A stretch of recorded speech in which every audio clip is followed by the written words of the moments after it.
3 coats ng top coat. Oh. Kinangan na siya. So yung mga kamikaniko, magandang araw ulit sa inyo. Yan, dito na tayo mga kamikaniko dun sa ating nire-restore na RXT 135. Yan. Nalinis na nga pala nung aking bayaw yung chassis at nandun na sa paint room. At yun nga, bibidyohan na natin mga kamikaniko. Pakikita ko sa inyo yung chassis na nilinis niya mga kamikaniko.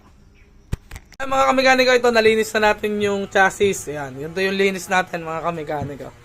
Lagi ko naman sinasabi sa inyo mga kamikaniko, mano-mano lang yan. Grinder lang na may cup brass yan. Mas maganda siguro talaga mga kamikaniko, makadika na tayo ng sandblasting.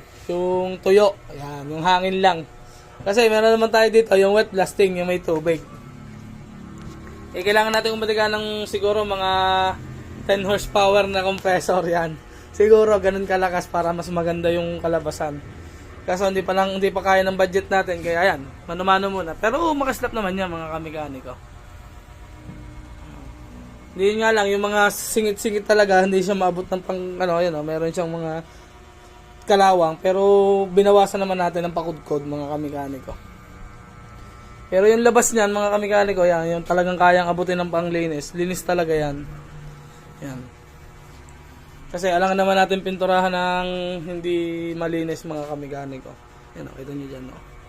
Malinis yan mga kamikaniko. Ang hindi nga lang talaga malinis yung mga hindi abot. Yan, gaya nitong loob na to, yan o. Pakita ko sa inyo, magiging honest ako sa inyo, yan o. Pero kung may sandblasting tayo, dali yan.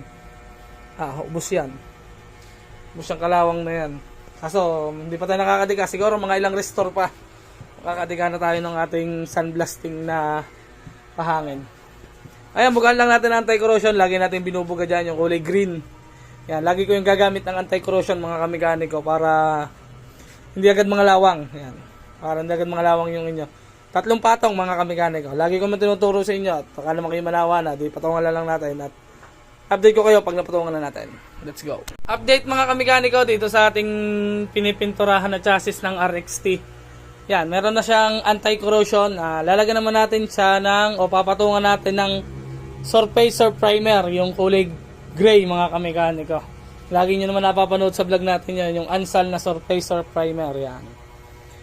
Tapos magmamasilya tayo mga kamikaniko, mamasilyahan natin itong mga ukit-ukit na to. Pagkatapos nating mag-surfacer primer, yan. Para hindi din masayang yung anti-corrosion, yan. Kasi pagka pinatungan natin ng masilya at nilihan natin, sayang yung anti-corrosion. Kaya gagawin natin, papatungan natin ng 2 patong na surfacer primer. Yan.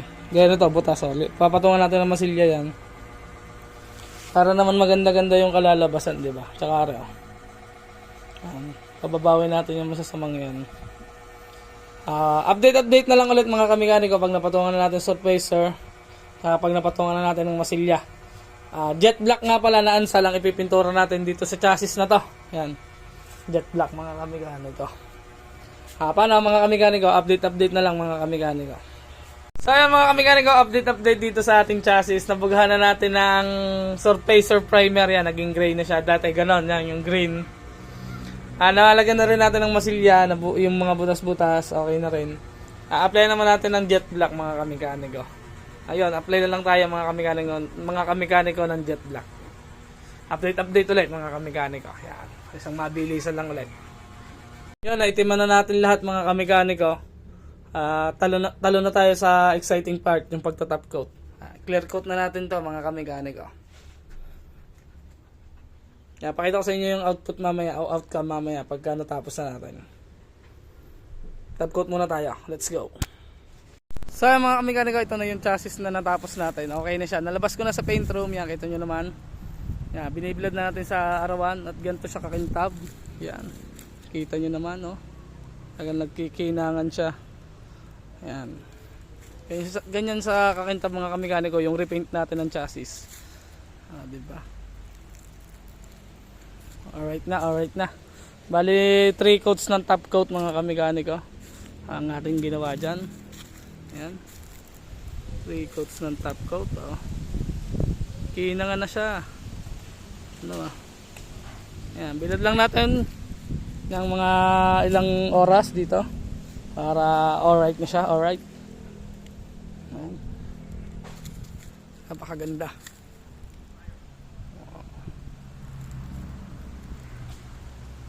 Alright.